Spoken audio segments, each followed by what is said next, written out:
오늘 오전에 하나님 말씀 14장 예레미야 14장 1절부터 9절까지를 제가 일단 받들어 읽을 때 여러분도 이 말씀을 잘 눈으로 보시고 또 한번 유념해 보시기 바랍니다. 자, 예레미야 14장 1절입니다. 가뭄에 관하여 주의 말씀이 예레미야에게 임하니라. 유다가 애곡하며 그 성문들이 기운이 빠지고 그것들이 땅까지 거머지며 예루살렘의 부르짖음이 위로 올라가는도다. 그들의 귀족들이 그들의 어린 것들을 물로 보내었으나 그들이 우물에 가서 물을 찾지 못하여 그릇들이 빈 채로 돌아오니 부끄럽고 창피하여 그들의 머리를 가렸도다. 땅에 비가 없어 지면이 갈라지므로 밭 가는 사람들이 부끄러워 자기들의 머리를 가렸도다. 실로 암사슴이 들에서 새끼를 낳아도 풀이 없으므로 그것을 버렸도다. 들나귀들은 높은 곳에 서서 용들처럼 코로 바람을 맡으나 풀이 없으므로 그들의 눈에 힘이 빠졌도다. 여러분, 물이 없으면 어떻게 되는 거죠? 인간이나 동물 다 죽는 거예요. 거기 7절 보세요. 오 주여, 우리의 죄악들이 우리를 거슬러 증거할지라도 주께서는 주의 이름을 위하여 그 일을 행하소서. 이는 우리의 타락함이 많으면 우리가 주를 거역하여 죄를 지었음이니이다. 오 이스라엘의 소망이시여, 고난의 때의 구원자시여, 어찌하여 주께서는 그 땅의 타국인 같으시며 하룻밤을 묵기 위하여 지나치는 나그네 같으시나이까? 어찌하여 주께서는 놀란 사람 같으시며 구원할 수 없는 용사 같으시나이까? 오 주여, 그러나 주께서는 우리 가운데 계시며 우리는 주의 이름으로 칭함을 받사오니 우리를 떠나지 마옵소서. 이거죠. 가뭄도 고통 극심하지만요, 더 중요한 겁니까? 우리가 하나님으로부터 멀어지면 안 된다는 거죠. 그렇죠? 자, 오늘 말씀을 위해서 잠시 기도하겠습니다. 위대하신 아버지 하나님, 참으로 이 영동 지방에 이렇게 봄이 왔음에도 이게 눈과 비가 이렇게 여러 차례 내리면서 교통이 많이 어려울 줄 알았는데 하나님께서 놀랍게도 은총을 베푸셔서 햇빛을 따스하게 비춰주시고 맑고 화창한 날씨를 허락해 주셔서 우리 성도들이 모두 안전하게 이 교회에 와서 주님께 경배드릴 수 있게 해주시니 감사를 드립니다. 방금 봉독한 말씀으로 저는 우리 성도들에게 설교하고자 합니다. 저는 어리석고 우둔합니다. 제 안에 주님 충만해 주시고 저의 입술을 주장해 주시고 이 설교 준비한 말씀에 기름 부어 주셔서 제가 담대하고 능숙하게 하나님 말씀을 선포할 수 있도록 주님 제 안에 역사해 주십시오. 우리 성도들은 이 시간 집중해서 말씀에 잘 경청하게 해주시고 또 우리 성도들에게 지혜를 주셔서 하나님 말씀을 통해 진리의 지식을 잘 이해하고 깨닫고 또 영적으로 많은 찔림과 도전을 받아 다시 한번 주님께 온전히 밀착하고 늘 주님을 더욱더 신뢰하는 우리의 믿음의 자세를 갖출 수 있도록 인도해 주시기를 원합니다. 마귀가 어떤 형태로든 이 시간을 공격하거나 방해하지 못하게 막아주시고 주님 홀로 이 시간 영광 받아 주십시오. 다시 오셔서 저희를 데려가 주실 주 예수 그리스도의 이름으로 기도드립니다. 아멘. 물의 근원이신 하나님을 바라보라, 이런 제목으로 말씀을 전하겠습니다. 여러분, 생수, 물의 근원은 바로 하나님이시라는 걸 아셔야 돼요. 지난 3월 4일 금요일 날 처음 시작된 경북 울진 강원 삼척의 대형 산불이 역대 최장기간 이어져서 무려 213시간 42분 만에 진화되었다고 합니다. 이번 산불로 인한 산림 피해는 14,222헥타르로 서울시 면적의 4분의 1 정도가 되고요. 주택은 463채가 소실되었고요. 4,663세대 7,374명의 주민이 대피를 했고요. 이재민이 울진에서만 210가구에 355명이나 나왔다고 합니다. 이 산불 하나에 이런 엄청난 피해가 발생한 거예요. 또한 경제적 피해 손실액은 이제 어떻게 될지 모르지만 현재까지 추산한 결과 약 1,600억 원의 손실액이 육박한다고 그래요. 아마 이게 더 커질 것이 확실해 보입니다. 이번 산불 진화에 그토록 애를 먹었던 요인은 다름 아닌 기상 조건 때문이었습니다. 강풍이 거세다 보니 잔불을 진압하는데 상당히 어려웠고요.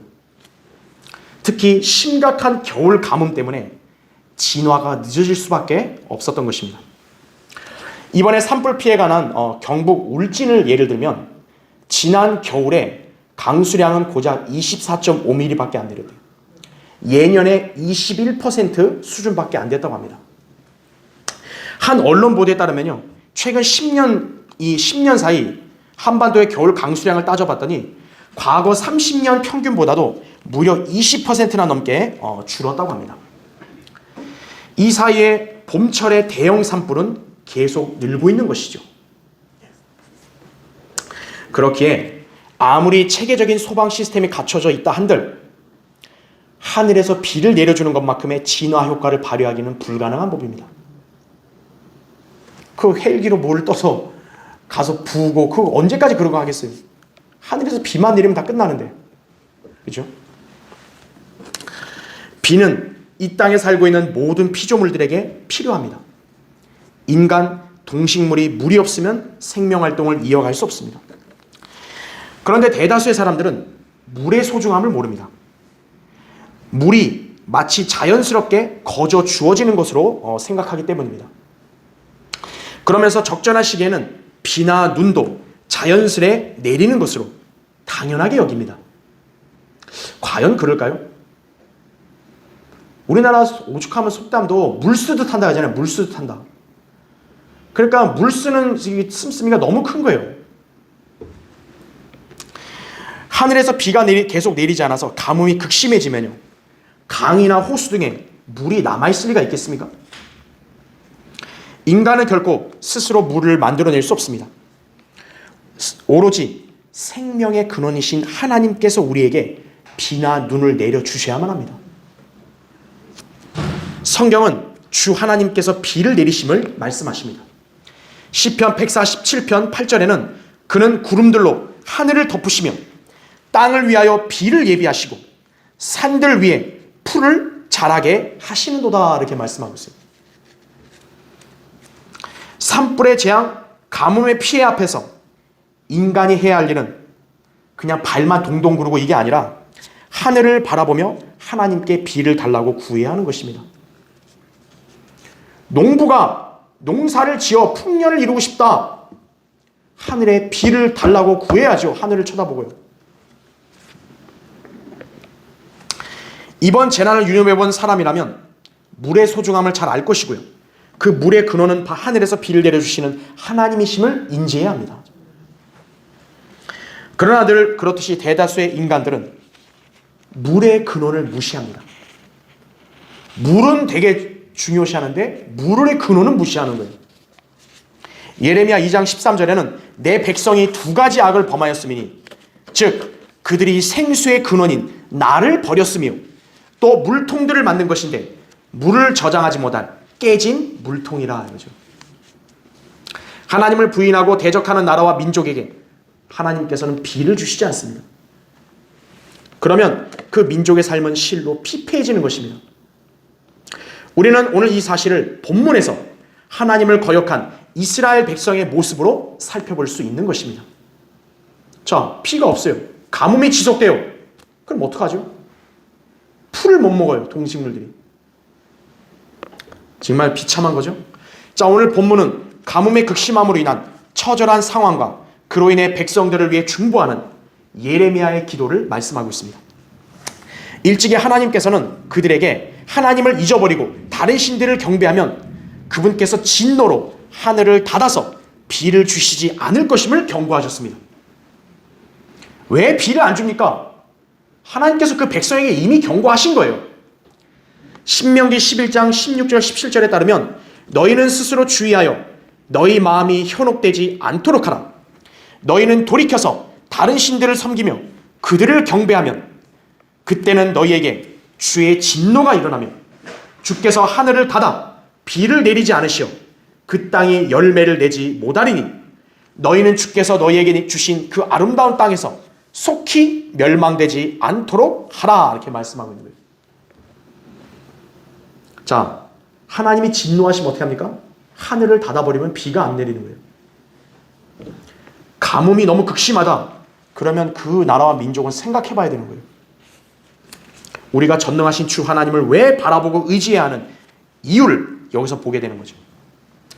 최근 그제까지 비나 눈이 내림으로써 가뭄이 해갈될 조짐을 보이고 있습니다. 이로 인해 산불도 무사히 진압되었습니다. 이를 통해 인간이 해야 할 일은 가뭄과 물의 고갈이 단순한 문제가 아님을 직시하고 주님을 더욱 바라보아야 한다는 것이에요. 주님은 의인을 위해서 비를 주십니다. 구원받지 않은 죄인들, 단지 그리스도인들로 인해서 하나님의 자비를 입을 뿐입니다. 만약에 하나님이 햇빛을 안 비춰주시고 바람을 안 불게 하시고 비를 안 주시면 우리가 살 수 있어요? 못 살아요? 못 살죠. 하나님은 우리 자녀들을 위해서 그렇게 주시는 거예요. 자연환경을. 그런데 구원받지 않은 사람들은 우리와 같이 이 땅에 사니까 그냥 덕을 보는 것뿐이에요. 우리는 이 사실을 알고 늘 하나님의 자비와 은총에 감사와 찬양을 드리며 그런 하나님께서 여러분의 생애도 주관하실 수 있는 그런 전능하신 분임을 온전히 믿는 계기가 되어야 할 것입니다. 아니에요. 자연현상에 비도 내렸다가 그치게 하시는 분이 여러분의 생애를 못 책임지시겠어요? 여러분은 이 사실을 통해서도 하나님을 더욱 신뢰하는 계기가 되셔야 돼요. 자, 물의 소중함을 알면 하나님을 신뢰하라 이거죠. 오늘 설교의 주제입니다. 첫 번째요. 가뭄 앞에서 무기력한 인간의 고통스러운 모습을 볼 수 있습니다. 아까 제가 1절부터 6절 다 읽었죠. 유다 민족이 하나님의 심판으로 인해 가뭄을 당하여 얼마나 처절하게 고통당하고 있는지를 설명하고 있습니다. 이 본문에서. 지금 물이 없어서 귀족들이 자기 아들들을 저기 호수나 이런 데를 보내서 물을 뜨게 하려고 하는데 물을 찾을 수 없는 거예요. 우물이 말라버린 결과 빈 그릇의 상태로 그냥 돌아오는 거예요. 그러니 부끄러운 거죠, 굉장히. 농부들은 어떻습니까? 땅을 열심히 갈아요. 씨를 뿌려요. 비가 안 오면 어떡하죠? 작물을 심지도 못하죠. 그거 굉장히 민망하고 부끄러운 일이 되는 거죠. 가뭄 앞에서는 왕이니 통치자니 무슨 부자니 무슨 박사니 뭐 그런 거 아무 소용없어요. 네. 과학자니 무슨 뭐 대통령이니 아무 소용없어요. 물이 없으면 다 죽는 거예요. 자, 어디 생수나 농업용 수뿐이겠습니까? 대형 산불 재난이 발생했을 때 하늘에서 비가 시원하게 내려주기를 갈망했던 사람들이 많았을 것입니다. 만약 비가 내리지 않았거나 호수나 강의 물이 다 바닥이 났다면 과연 산불의 피해가 얼마나 확산되었을지 생각만 해도 아찔합니다. 강과 호수의 물은 자동적으로 형성되는 게 아니에요. 시간 되면 우리 욕조나 이런 데 그냥 물 이렇게 틀어놓으면 딱 채워지는 그런 게 아니라고요. 비가 내려야 합니다. 이런 비를 내려주시는 분은 하늘에 계신 하나님이십니다. 그러면 여러분 정상적인 인간이면 어떻게 했어요? 하나님을 바라봐야죠. 아, 비를 주십시오. 그런데 인간들은요. 다른 거는 다 해요. 그러나 하나님은 찾기 싫어요. 그게 인간이에요. 여러분 한번 볼까요? 아모스 한번 보세요. 아모스 4장.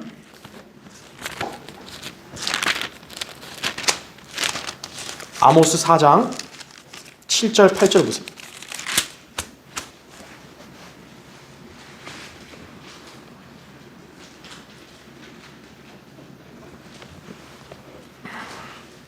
아모스 4장 7절 8절. 또 추수가 아직 3개월이나 남았을 때 내가 너희에게 비를 멈추게 하노라. 내가 한 성읍에는 비가 내리게 하였고 다른 성읍에는 비가 내리지 못하게 하였더니 어떤 땅에는 비가 내렸고 비가 내리지 않은 땅은 말랐느니라. 자, 8절에 그리하여 두세 성읍이 물을 마시기 위해 방황하다가 한 성읍으로 갔으나 그들이 만족하지 못하였도다. 그러나 너희는 내게 돌아오지 아니하였도다. 주가 말하노라 이거죠. 가뭄에 시달리니까 어디 물 있는 곳으로 갈까 거기만 찾아다니는데 정작 하나님은 안 찾는 거예요. 네. 그게 바로 인간의 문제죠. 자, 인간들이 아무리 좋은 자연환경을 지닌 곳에 산다고 할지라도 하늘에서 비가 내리지 않는다면 그 터전을 잃어버리게 됩니다. 일례로 미국의 뉴멕시코에는요, 나바오족이라든지 또 유태 인디언들조차 기피하는 한 폐허 마을이 지금도 있다 그래요. 그것을 푸에브로 보니토라고 이렇게 부르는데요.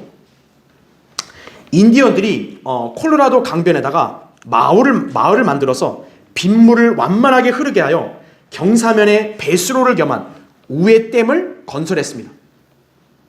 그러니까 그렇게 하니까 이제 물이 부족하지 않게 나름대로 조치를 한 거죠. 그리고 AD 1000년부터 1276년까지 그 땅에 옥수수를 경작해서 먹고 살았다고 합니다. 자, 여기까지 좋아요. 그런데 그들이 약 1200년 동안 연료와 건축을 위해서 나무를 마구잡이로 베어내고 산에서 벌목을 하자 수분을 저장할 능력을 상실해버려 결국 토양이 황폐화되어 버렸습니다. 자연과 인간의 균형이 깨져버린 거죠. 그렇죠? 예. 여러분, 산의 이 나무들은 굉장히 중요한 거예요. 이 산불로 나서 그 산의 나무들이 다 탔을 때는 우리에게도 굉장히 큰 피해가 온 거예요, 사실은. 자, 게다가 1276년에 이 마을은요 1년 동안 비가 안 왔다 그래요. 자, 벌목해서 토양도 황폐화됐죠. 1년간 비 한 방울 안 내렸죠. 그럼 어떻게 살죠? 할 수 없이 그 사람들은 거기를 떠났다 그래요. 그래서 이 마을이 지금도 폐허 마을로 그대로 있다 그래요. 푸에브로 보니토. 주님께서 비를 안 주시니까 어떻게 한 거예요? 살 수가 없는 거죠. 어디론가 떠나야 돼요. 물을 얻을 수 있는 곳으로 떠나야 된다고요. 근데 만약 하나님께서 지구상 전체 지구 온 나라에 비 안 주시면 어떡하죠? 끝나는 거예요. 물의 근원이신 하나님을 찾고 그분을 의지하면 될 텐데 어리석게도 인간들은 여전히 하나님을 부인한 채 자신들의 지혜와 지식과 기술 등을 의존하려고 합니다. 기우제도 지내요. 아, 그래, 그거 하면 뭐 좋다니까 해보자. 그러면 하나님을 찾읍시다. 아이, 그건 말고. 모든 건 다 해보자. 그럼 하나님, 아이, 그건 말고. 그런 얘기는 하지 마요. 그게 인간들이에요. 자, 최근에 이 사람들은 이제 세상은 어떻게 하냐면 비를 인공으로 만들어가지고 나름대로 가뭄이나 산불을 해결해 보려고 인공비를 이렇게 시도할 조짐을 보이고 있어요. 이제 기상항공기의 그 기관에서 구름으로 들어가가지고 불꽃과 함께 요오드 화원을 이렇게 살포한다 그래요. 이 요오드 화원을 살포하게 되면 비의 양을 늘릴 수 있는 구름 씨앗이라고 합니다. 이게 소위 이제 기상 거기 과학자들이 개발한 거예요. 국립기상과학원의 한 연구관이 인터뷰에서 이렇게 발언한 거예요.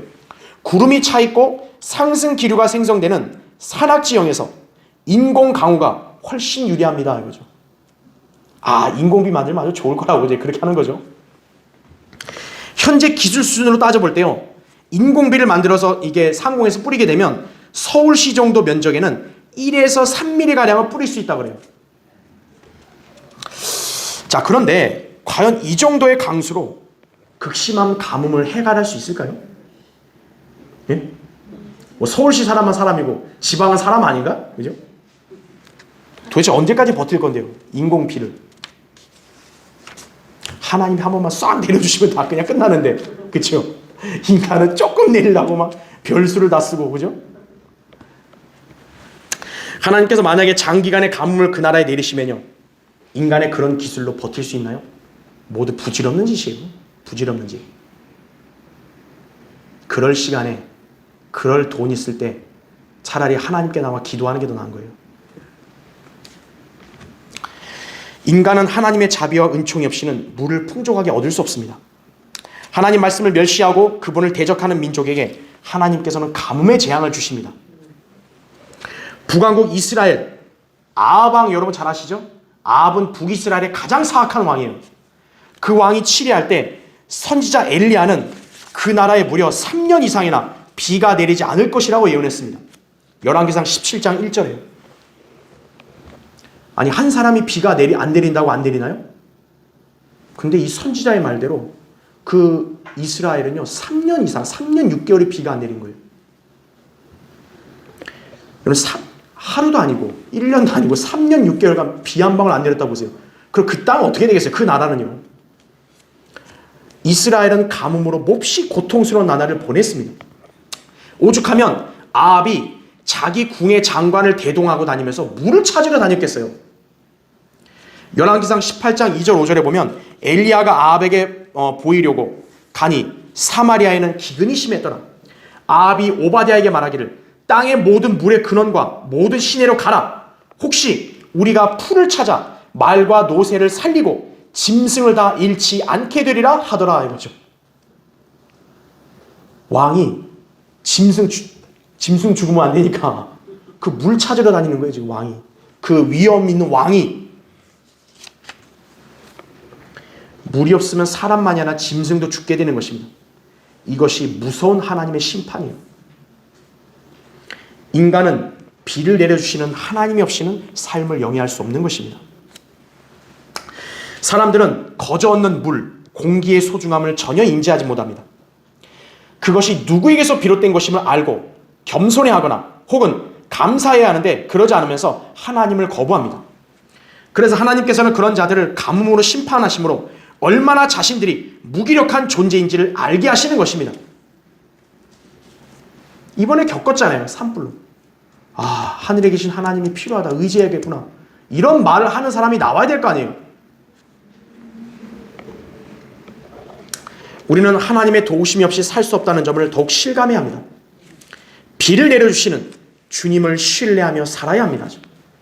시편 68편 9절에도 오 하나님이여 주께서는 흡족한 비를 내리시어 주의 유업이 곤비할 때 주의 유업을 견고하게 하셨나이다 이렇게 말씀하고 있어요.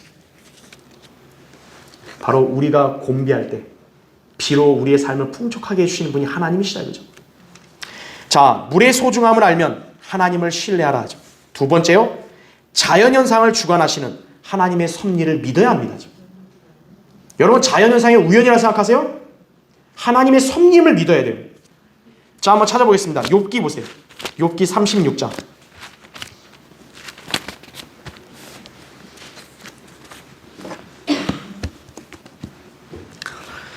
욥기 36장 27절 보세요.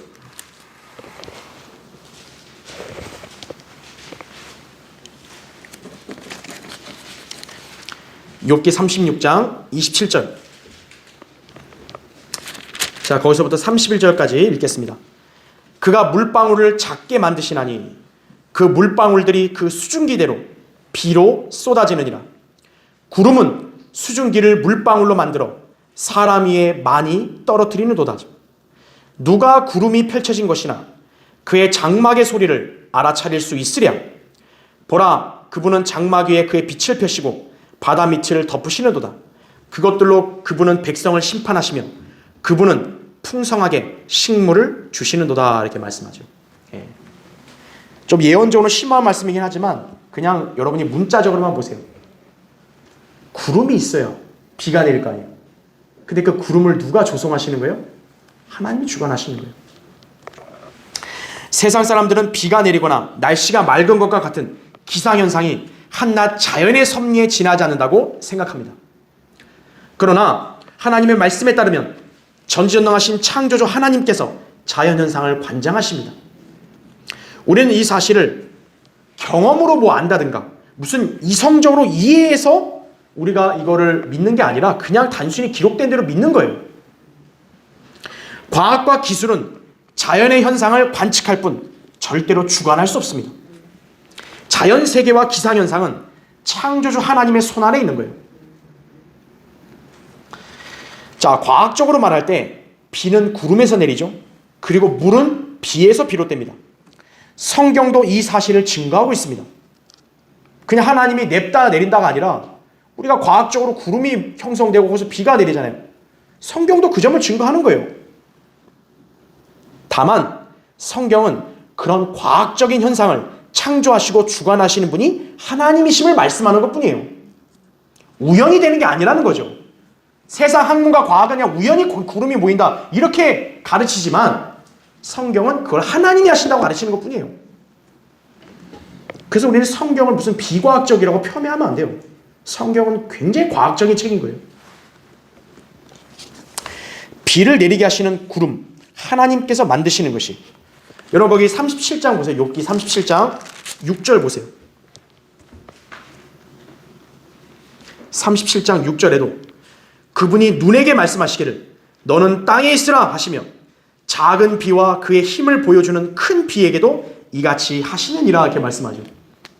여러분 눈이 누구의 명령에 따라 움직여요? 하나님 명령에 따라 너 여기 있어라 그럼 어떻게 되는 거예요? 눈이 내리는 거예요. 그 다음에 거기 10절 보세요. 10절 하나님의 입김으로 인하여 서리가 내리고 물의 너비가 줄어드는도다. 그분은 또한 물을 대심으로 두꺼운 구름에 짐을 지우시며 그의 빛나는 구름을 흩으시는도다. 구름은 그분의 계획에 따라 돌아다니니 이는 그것들로 그분이 명령하신 것은 무엇이나 땅에 있는 세상의 표면에서 이루게 하려 함이라 이렇게 말씀하죠. 그렇죠. 하나님의 계획에 따라 구름이 움직인다 이거죠. 자, 이렇게 구름을 만드시는 하나님의 명령에 따라 눈과 비도 내리는 것이죠. 세상은 하나님의 창조가 아닌 과학이나 자연을 신봉하려고 합니다. 이것은 하나님을 부인하기 위한 죄인들의 본성에서 기인된 것이에요. 그러니까 여러분들 의아하잖아요. 아니 왜 다른 우연이나 뭐 다른 미신을 믿는데 왜 하나님 안 믿냐 이거예요. 바로 인간이 그 죄의 본성이 있으니까 그러는 거예요. 온갖 눈에 보이는 자연세계 피조물들의 형상을 만들어서 숭배하죠. 인간은요. 그렇죠. 그러다 보니 그들은 이런 피조물들의 형상으로 우상을 숭배하는 하고 보이지 않는 하나님을 믿지 않는 거예요. 제가 아까 말했던 폐허 마을 푸에브로 보니토 이 마을의 원주민들은 왜 그럼 가뭄의 고통으로 흩어졌냐? 하나님이 심판하신 거예요. 그 심판의 원인은 이 마을의 원주민들은 뱀을 숭상했다고 그래요. 그래서 비가 오지 않으니까 뱀에게 제사를 지내고요. 뱀을 물고 춤을 추고요. 독수리 깃털로 만든 모자를 쓰고 기우제를 지내고서 뱀을 사막에다 풀어주어서 가게 하는 그런 짓거리를 했던 거예요. 그럼 비가 내리나요? 뱀이 날람날람 하면서 그거 가지고 놀면? 자, 이 사람들은 뭐 미개가 그렇다 그렇게 얘기하는데 과연 교육받은 이 현대 도시에 있는 지성인들은 그럼 어떨까요? 그럼 이 사람들은 되게 이성적일까요? 미신 믿는 거 보세요. 부적을 지나. 우리 위험하는데 부적 지자. 그죠? 자신들을 과학적이고 지적이라고 자부하는데 가뭄이 심하면 뭐하죠? 기우제를 하는 거예요. 여기 강릉 지역도 기우제 잘하잖아요. 기우제. 또 비가 내리면 그냥 우연히 기상현상으로 내리는 거야. 그냥 비가 내리길 한없이 기다리자. 이런 거예요. 인간은. 성경에서 하나님이 내리게 하시니까 우리 하나님께 구합시다. 에이 말도 안 되는 소리. 기우제는 하는데 성경은 걷어치우라 이거죠. 이게 인간이에요. 이게. 위선적인 행태죠. 자, 미신이나 우연에 거는가 이거예요. 인간이. 여러분은 미신이나 우연에 여러분의 인생을 거세요? 성경의 하나님을 믿는 것이 훨씬 합리적이고 이성적인 거예요. 왜냐하면 성경은 과학적인 사실을 명확하게 기록한 책이기 때문입니다. 성경에 있는 욥기라는 책은 지금부터 약 3,800년 전에 기록된 책이지만 현대 과학보다는 훨씬 앞서 있다고요. 눈, 비, 서리 모두 하나님의 명령에 따라 생기는 것임을 증거하고 있다고요. 욥기 38장 26절부터 29절에 이렇게 나옵니다. 사람 없는 땅에 비를 내리게 하고 사람 없는 광야에 비를 내리게 하며 누가 황량하고 황폐한 땅을 적셔주며 연한 풀에서 싹이 돋아나게 하겠느냐? 비에게 아비가 있느냐? 이슬방울은 누가 낳았느냐? 얼음은 누구의 태에서 나왔느냐? 하늘의 하얀 서리는 누가 낳았느냐? 이거죠. 대답을 해야죠. 만약 누가 한 사람이 있으면 과학이 했거든 철학이 했거든 무슨 의학이 했다면 대답을 해야죠. 내가 했는데요? 해야죠. 아무도 못하죠. 그 답을. 비나 눈은 분명히 인간들에게 물을 제공하기 위해 필요한 것입니다. 그러나 중요한 건 뭡니까? 그것이 적당량이 내려야지. 너무 과도하게 내리게 되면 어떻게 됩니까? 홍수가 일어나가지고 땅이 잠길 수 있겠죠. 대설이 지속되면 눈에 땅이 뒤덮여서 사람들이 활동할 수 없게 됩니다. 이럴 때는 누구보다 햇빛이 절대적으로 필요하죠. 왜 해가 안 뜨냐? 왜 안 따뜻하냐? 그죠? 하지만 반대로 뜨거운 태양만 내리쬐고 비가 내리지 않으면 금세 건조기후가 되어서 대형 산불이 발생할 위험 소지가 있고 가뭄으로 농사가 되지 않을 것입니다. 그때는 어떻게 해야 돼요? 왜 비가 안 내리니까 이렇게 더워서 건조하고 힘들어 죽겠는데요. 또 그러는 거죠, 인간은. 비, 눈, 햇빛, 바람, 이것이 적절하게 조절되어야만 인간들이 안전하고 풍족하게 살아갈 수 있습니다. 이번에 비가 내림으로써 얼마나 참 다행스럽게 진압됐어요. 그런 자연현상이 단순히 우연히 일어난 걸까요? 그걸 우연으로 믿는 사람이 더 비이성적인 거죠. 계절과 날씨는 무슨 과학이나 자연의 힘으로 움직이는 게 아니라는 거예요. 창조주 하나님의 섭리로 일어나는 것입니다. 여러분이 그런 하나님을 자신의 구주로 믿고 의뢰하고 산다면 여러분의 생애를 그분께 온전히 의탁하지 못할 리가 있겠어요? 그렇죠. 우리는 비가 내리는 현상을 통해서도 하나님이 없이 살 수 없다는 점을 알 수 있습니다. 비는 어떤 자연이나 과학의 능력으로 형성되는 게 아닙니다. 전능하신 창조주 하나님의 섭리로 만들어지고 이 땅에 있는 인간들 중 특히 그분의 자녀들을 위해서 비를 내려주십니다. 여러분은 이 사실을 믿고 하나님의 말씀대로 실행하는 성도가 되어야 합니다. 레위기 26장 3, 4절에 너희가 내 규례들을 행하고 내 계명들을 지키고 그것들을 행하면 내가 알맞은 시기에 비를 주리니 이렇게 말씀하고 있어요. 자, 비가 언제 내려야 돼요? 알맞은 시기에 내려야죠. 엉뚱한 데 내리면 안 되죠. 그렇죠. 네. 이 때문에 우리는 현재 이 땅에 비가 내린 것은 결코 우연히 된 게 아니라 그분께서 기상을 주관하셔서 우리를 위해 내려주신 것임을 잘 알아야 합니다. 자, 물의 소중함을 알면 하나님을 신뢰하라. 세 번째요, 비를 내려주시는 창조주 하나님의 자비를 구해야 합니다. 물이 없어요. 비가 필요해요. 하나님의 자비를 구해야 돼요. 그러면 아까 우리 6절부터 9절까지 그 말씀을 읽었죠. 세계에서 관계 기술이 가장 발달한 나라가 네덜란드예요. 네덜란드는 땅이 해수면보다 낮습니다. 그럼 생각해보세요. 해수면보다 땅이 낮으면 어때요? 만일 해수면 조절이 실패하면 바닷물에 그대로 침몰할 수 있는 나라가 네덜란드예요. 그러한 위험이 상존한다면 그 사람들이야말로 하나님을 의지해야 될 거 아니겠어요? 그런데 참 이 나라는 동성연애자들의 본거지가 돼버린 거예요. 네덜란드가. 그뿐만 아니에요.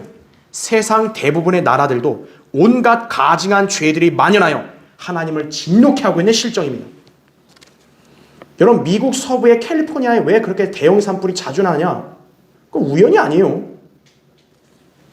하나님이 그 동성연애자들의 천국인 캘리포니아에 엄중한 심판을 내리시는 거예요. 하나님께서 이런 상태의 죄인들의 삶을 그분이 윤택하게 해줄 책임이 있나요?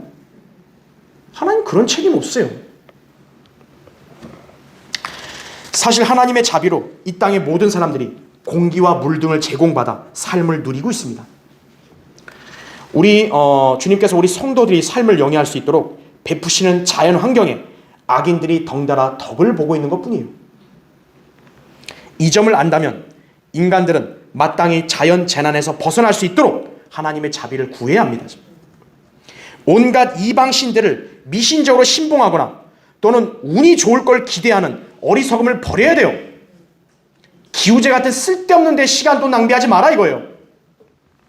사실 이 외침은 여기 지자체가 들어야 되는 거예요. 사실은요. 살아계신 하나님께로 돌이켜서 그분께 나아가 믿고 구원 받아야 하는 것이에요. 여러분 찾아볼까요? 사도행전 보세요. 사도행전 14장.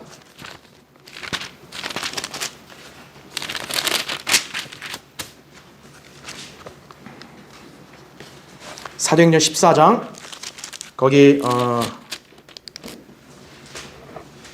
15절 보세요. 자, 이게 지금 이제 루스트라에서 이제 복음을 전하는데요. 그 루스트라 성읍의 사람들이 바울과 바나바를 무슨 제우스, 뭐 이런 머큐리, 뭐 이런 신으로 지금 숭배하려고 하는 거예요. 자, 그러니까 이렇게 얘기합니다. 여러분, 어찌하여 이 같은 일을 하느뇨? 우리도 여러분과 같은 성정을 지닌 사람으로 여러분에게 전하는 것은 이러한 어리석음을 버리고 하늘과 땅과 바다와 그 안에 있는 만물을 지으신 살아계신 하나님께로 돌아오라는 것이라. 지나간 때에는 하나님께서 모든 민족이 자기들의 길로 가는 것을 허락하셨지만 그분은 자신을 증거 없이 내버려 두지 않았으니 이는 그분이 선을 행하시고 우리에게 하늘로부터 비와 풍요한 계절을 주시며 음식과 기쁨으로 우리의 마음을 채우셨음이니이다 고 하더라 이렇게 말씀하죠. 자, 이들의 증거가 뭡니까? 너희들이 하나님을 잊어버리고 온갖 우상을 숭배했지만 하나님을 선을 행해서 너희들에게 비를 주고 계절을 풍요하게 하셨다는 거죠.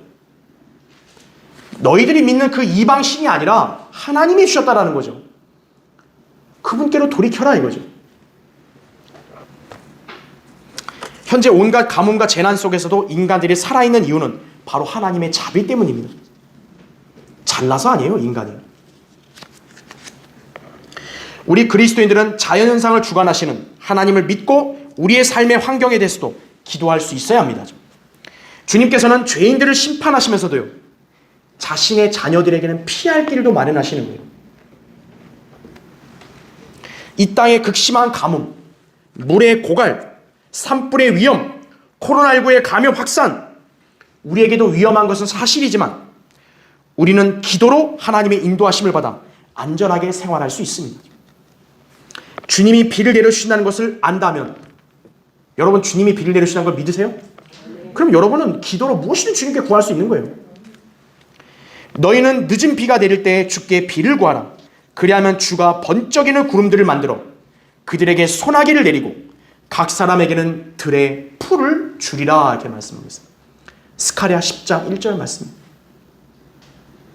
여러분 하나님께 자비를 구하고 비를 달라 하면 하나님 이렇게 하실 수도 있는 분이라는 거예요.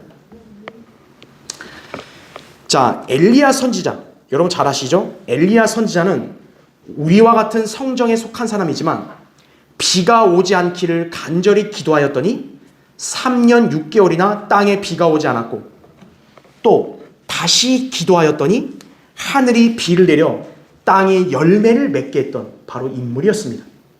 야고보서 5장 17절 18절에 기록되어 있어요. 여러분 엘리야가 무슨 위대한 신이 아니라 우리와 똑같은 인간이라는 거예요. 근데 그 엘리야 한 사람의 기도로 3년 6개월 비를 안 오게 하고 또 다시 기도했더니 비가 내리겠다라는 것이에요. 자, 북왕국 이스라엘이 당시 3년 6개월이나 가뭄의 고통이 얼마나 극심했겠습니까? 그렇죠. 그가 바알의 선지자들을 이제 엘리야가 물리친 후에 아합에게 이렇게 말했어요. 올라가서 칼메산 위에 올라가서 먹고 마시소서 많은 빗소리가 있나이다 이렇게 얘기했어요. 여러분 당시 아합이 무슨 생각이 들었겠어요? 야, 3년 6개월 동안 뭐 비 한 방울도 못 봤는데 갑자기 비가 온다고? 안 믿었을 수도 있어요. 자, 그러나 엘리야의 말대로 열왕기상 18장 45절에 하늘이 구름들과 바람으로 캄캄해지고 큰 비가 쏟아졌다고 나와요. 엘리야의 말 한마디로 어떻게 된 거예요? 3년 6개월 구경도 못했던 비가 엄청나게 쏟아져 버린 거예요. 그 이스라엘 나라 살았겠죠 이제서야. 의인 한 명의 기도가 그 나라 가뭄을 단번에 해결했던 것입니다. 자, 물론 이 역사적 사건은 장차 미래에 있을 재림 때의 징조를 예표합니다. 엘리야가 비를 내리게 한 거, 이거는요 그냥 과거의 역사적 그 사실 하나가 아니라 지금 여러분에게 구분 짓는 거예요. 교리적으로 이거는 대환란 때 엘리야가 다시 할 것을 말씀하고 있는 거예요. 엘리야는 대환란 때 다시 이 땅에 내려오죠. 그래서 그는 아합 때처럼 하늘을 닫는 권세가 있어서 그들이 예언하는 날 동안 비를 오지 못하게 할 것입니다. 계시록 11장 6절에 나와요. 그러니까 대환란 3년 반도 어때요 혹시? 가뭄이 드는 거예요. 비가. 자, 아까 엘리야가 몇 년 반 동안 비를 못 오겠다 그랬어요? 3년 6개월이죠. 왜 3년 6개월이에요? 대환란 적그리스도가 활동하는 시기도 어때요? 3년 6개월이니까. 그러나 3년 6개월 이후에 장대비가 쏟아졌죠.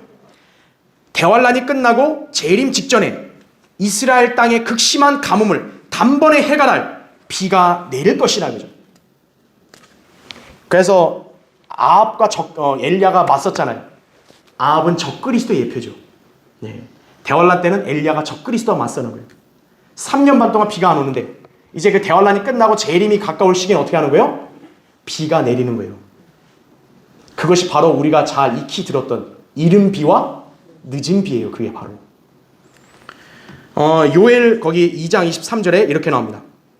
너희 시온의 자녀들아 그때 즐거워하고 주 너희 하나님을 기뻐하라. 이는 그가 이른 비를 너희에게 적절히 주셨으며 또 그가 너희를 위하여 비를 내려주시되 이른 비와 늦은 비를 첫째 달에 내리게 하실 것임이라. 이렇게 말씀하고 있는 거예요. 오늘날 그 순보고 은사주의자들은 이 이른 비와 늦은 비를 뭐 성령의 역사라고 이렇게 속이잖아요. 말도 안 되는 소리인 거예요. 왜 이른 비와 늦은 비냐? 얼마나 가뭄이 극심해진 거예요. 비가 제때 와야 되는데 안 왔잖아요.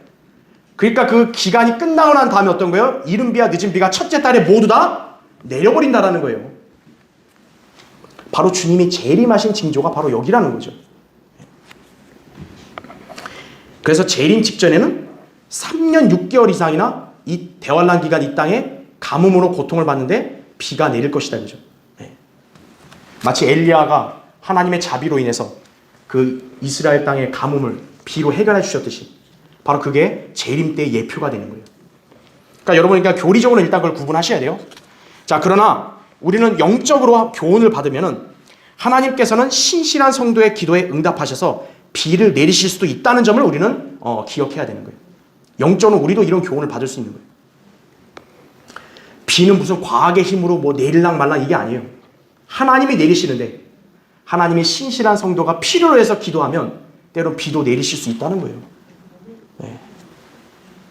자연 생태계 먹이 사슬을 관장하시고 자연현상을 주관하시어 수증기, 구름 등에 통해서 비를 내리시어 물을 주시는 분은 바로 우리 하나님이십니다.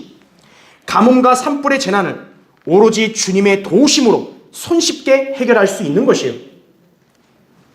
이 점을 모른 채 여전히 기후제니 과학이나 기술을 운운하는 사람들은 쓸데없는 일들만 할 뿐이에요.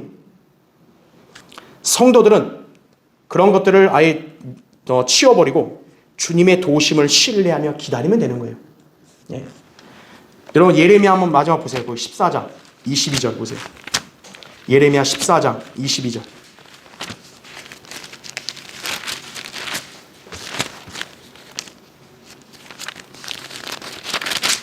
예레미야 14장 22절. 아까 우리 읽었던 본문의 그 장이죠. 예레미야 14장 22절에 이방인들의 헛된 것들 가운데 비를 내리게 할 수 있는 자가 있나이까? 여러분 있어요? 불상 많이 세우면 비 내려요? 아니라고요. 십자가 많이 달면 비 내리는 거예요? 아니에요. 아니면 하늘들이 소나기를 줄 수 있나이까? 오 주 우리 하나님이여 주께서 그분이 아니시나이까? 그러므로 우리가 주님을 기다리오니 이는 주께서 이 모든 것들을 지으셨음이니라. 인간의 삶에 필요한 식수, 농업, 공업용수, 산불, 진화용, 물, 우리 인간의 노력으로 만들 수 없습니다. 오로지 하나님의 주관하심을 알고 그분을 신뢰하며 기도로 구해야 합니다. 여러분은 최근에 내린 비나 눈도 우리의 기도에 경청하셔서 하나님이 필요한 때에 주셨음을 알아야 합니다. 자, 결론을 맺겠습니다. 어떤 사람이 누군가에게요, 비가 오지 않으면 사람들이 하염없이 하늘만을 쳐다보는 것은 하늘에 비를 주시는 하나님이 계시기 때문이라고 누군가가 말했어요. 맞죠? 그러자 이 사람이요 즉각 반박을 하는 거예요. 자, 뭐라고 반박을 하냐면, 이 사람아, 비가 위에서 내려오기 때문에 그런 거지 하늘에 하나님이 있기 때문에 하늘을 쳐다보는 게 아니야. 참 되게 똑똑하네요. 그렇죠? 예.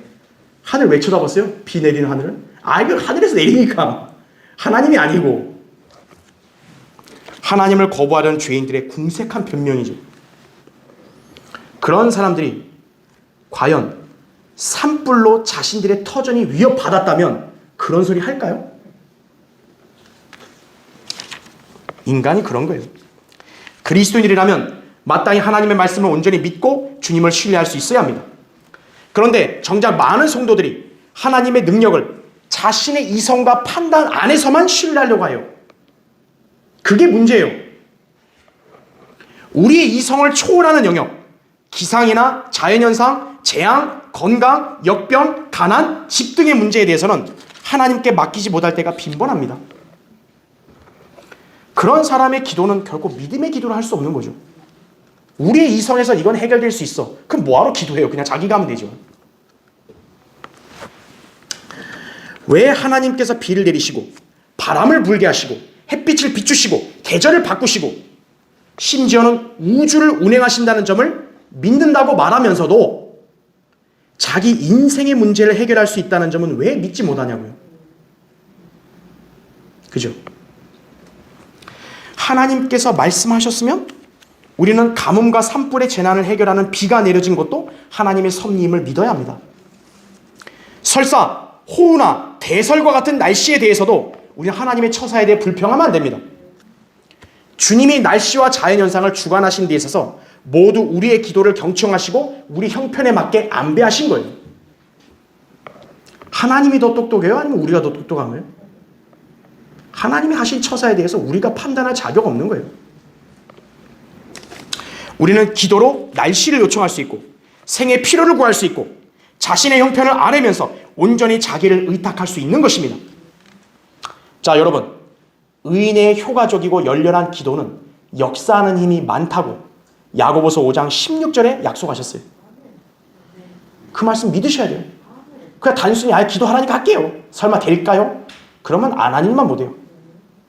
기도를 한다면 나는 이 기도가 분명히 하나님 역사할 거라고 믿습니다. 그렇게 기도해야죠. 우연이나 과학이나 이성이나 기분을 믿지 마세요. 그런 건 언제든 바뀌는 거예요.